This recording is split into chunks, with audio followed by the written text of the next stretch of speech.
I'm sexy. I have butt. For an interesting thought experiment, we're now going to rank every Overwatch hero based off of their strength in the lore of the game. So based off of what the story of the game tells us about the strength of this hero. So we'll just go by the order that has been put in this tier list itself. So we're starting with D.Va. I mean, D.Va in that cinematic, in the Shooting Star cinematic, fights off like a whole wave of Guinshin Omnic robots all on herself. So she's pretty badass. I think strong AF, right? Obviously, if she was just in her little bunny blaster form, she'd be pushover, unlike in game. But when you add in her mech, strong AF. Wrecking Ball, he wins the Junker Town, the scrapyard fight, right? Like he wins the fight in the scrapyard. So he's pretty strong too, right? Obviously, if it was just Hamsterfall, he'd just be an absolute pushover. If he even just is hamster. I think he's strong AF. I think D.Va beats him though. I think, like, considering D.Va's mech has a nuclear bomb inside it. Actually, that makes me think Raid Boss, actually. It's literally a nuclear bomb. Think of the damage she could do. Okay, Zarya. I mean, literally strong. And she does have the power to control gravity, seemingly, in her gun. And remember, you gotta separate their in-game one-on-one fights versus lore, strictly lore-based stuff, right? Ashe. I feel like Ashe wouldn't be that strong.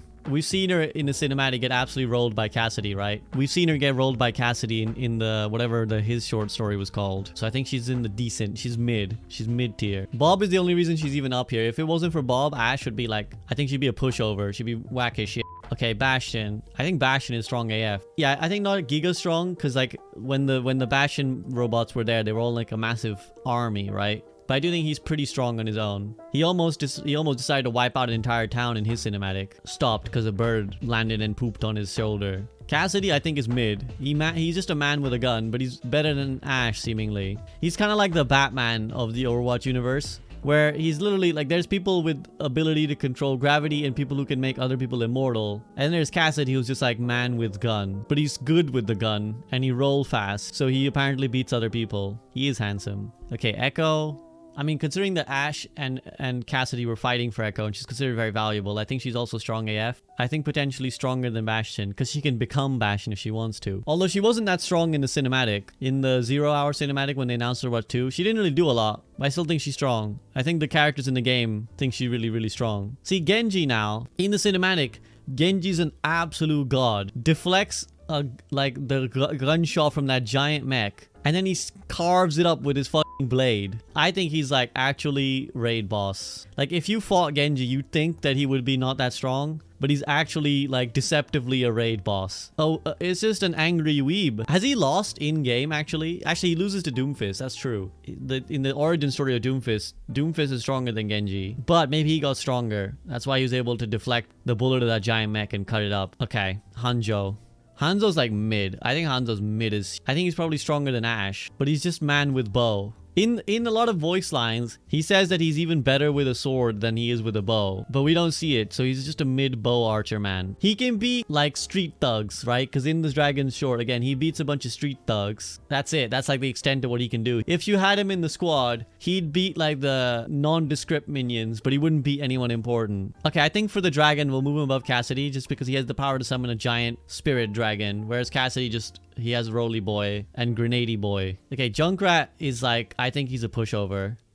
I think in the lore, he's just an absolute bitch. Because he never gets anything done. He's just like a perpetual failure. Relies on Roadhog to clean up his mess. And just like is a bumbling buffoon most of the time. Okay. Mei. I think Mei is like not much threat. In the real battlefield, if she tossed her little snowball boy, everyone would just run. Much like they do in Overwatch. But even more so in Overwatch. I mean, she do be cute, and that might disarm you for a little bit. But her strength is in her mind, in her inventions. Okay, Doomfist is raid boss, and we know he's better than Genji. We know canonically Doomfist beats Genji, because that's what happens in the Doomfist origin story. Doomfist beats Genji and Tracer. Winston beats Doomfist, and we'll get to Winston in a bit. I wonder if he's stronger than D.Va. The only thing that's keeping me pause is that, like, again, D.Va has a nuke in her mech at any point that she wants. But with Doomfist, I feel like Doomfist might zook around it. I think Doomfist might be raid bossier than D.Va. Okay, Pharah, I think probably also mid. But maybe she's like just under stronger Bastion actually. She does have rocket launchers and that's pretty powerful. We do underestimate because in Overwatch we watch our characters tank a fucking rocket. But in real life, if you get hit by a rocket, you die.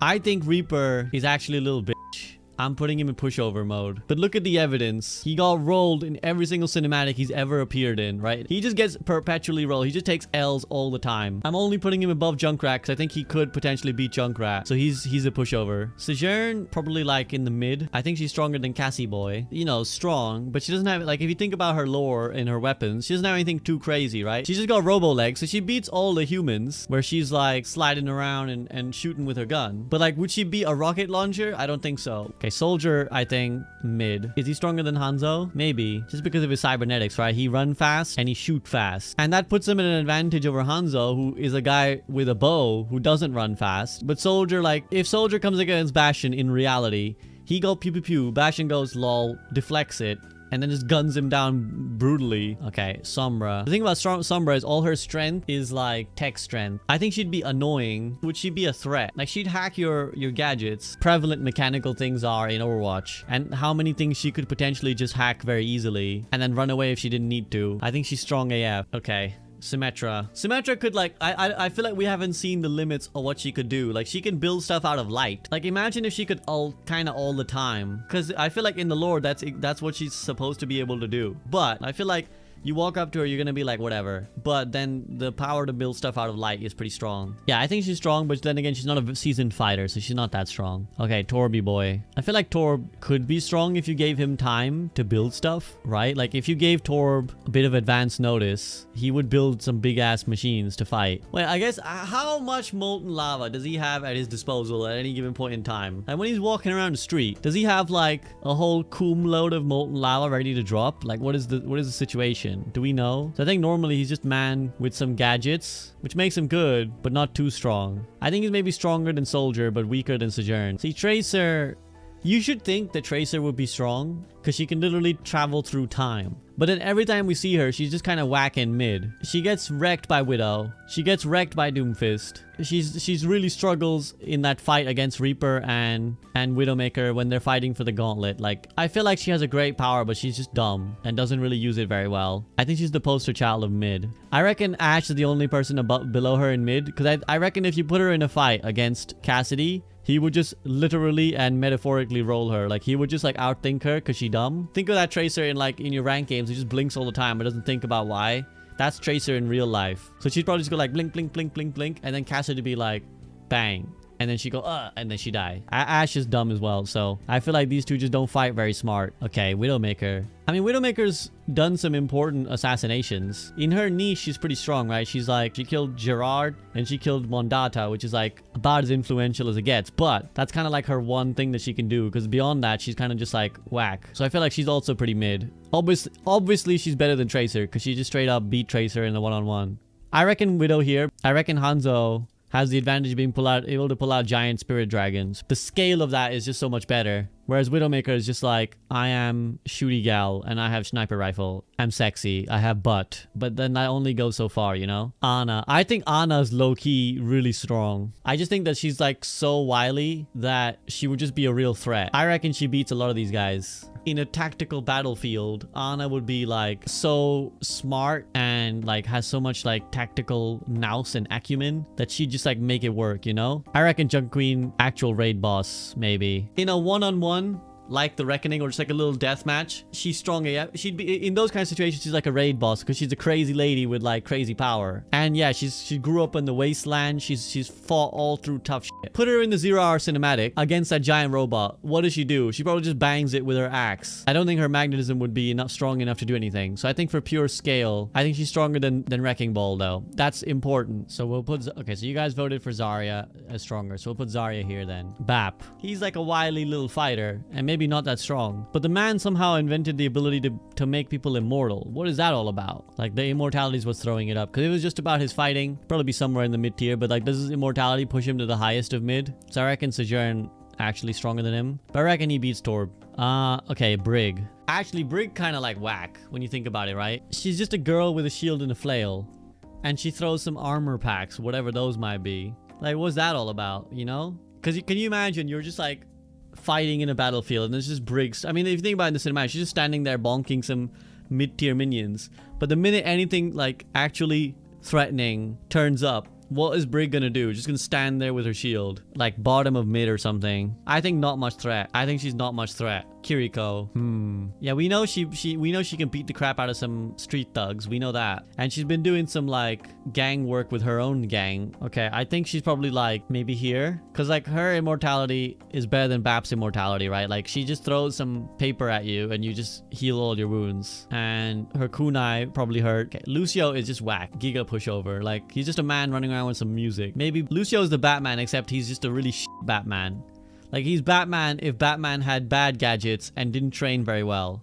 Mercy. Mercy's really strong in a way because she, again, has some, like, giga healing powers. She just, like, in the cinematic, in the 0 Hour cinematic, she just touched May's face and it, like, healed up her damage. So, like, she has that Kiriko element of just like being able to heal people up. I think like she's not got the offensive potential of a Bap and a Kiriko, right? Like she couldn't hold her own. But yeah, she's very tough to categorize. Yeah, actually, I think the category that she fits is probably actually not much threat. You wouldn't be too threatened by her, but she can do a lot for her squad, much like May, I suppose. Moira. I feel like Moira is probably quite mid too. Here's the thing, would she not just be useless against mechanical fighters? I reckon, again, Trace is so dumb. I reckon that I'm gonna change it all up right now, chat. I'm gonna add some like metrics for scale. I'm gonna put like massive scale, strong in a 1v1.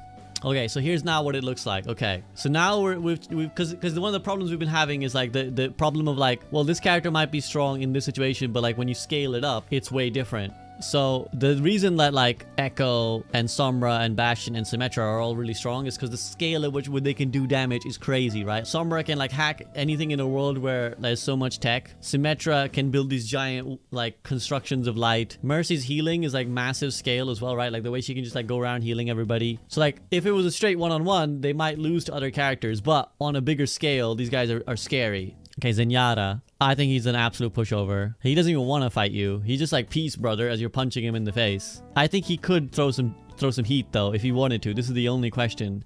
Like, I reckon he could throw some heat if he wanted to. I reckon he's like here. Orisa. She was made to beat Doomfist, right? And she scared Doomfist away. Oh, this is tough. Because she doesn't have the scale. She was literally made to beat Doomfist. And is just like Giga Horse. She might be raid boss, actually. Like, Genji would carve her up.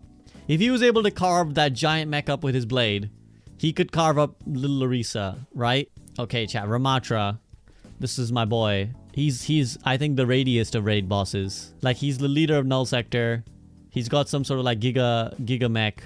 What we know about him is that he was built to be a killing machine. Like he was one of the elite Omnics built specifically to like lead the other Omnics, right? So he was built to be a raid boss. He made himself even stronger. So like the arms that he made that are the Nemesis form, he made them. So like his normal form was meant to be the raid boss, and then he made a Nemesis form which is even stronger. So like he even giga buffed his own raid bossness. So I'm biased because I love my boy Ramattra. And also, think about the PvE. If there's a mission where you gotta fight Ramattra, that's the final mission. Like surely that's the that is the ultimate raid boss, right? Reinhardt, lore that he's kind of dumb and like he makes dumb decisions. I suppose the Crusaders were meant to be these big scale fighters, you know? Like I think they were meant to be big scale fighters. So maybe like the man can do some work, but last time we saw him, he didn't do a lot. So that's why I'm not putting him too high. I'm gonna put Bastion down a little bit because I think while he is strong, he doesn't have quite the scale of Symmetra and Zarya and the like ability to do as much as them. Hog, I think is like 1v1 type guy. Is Hog just not a rather big man? Is that not just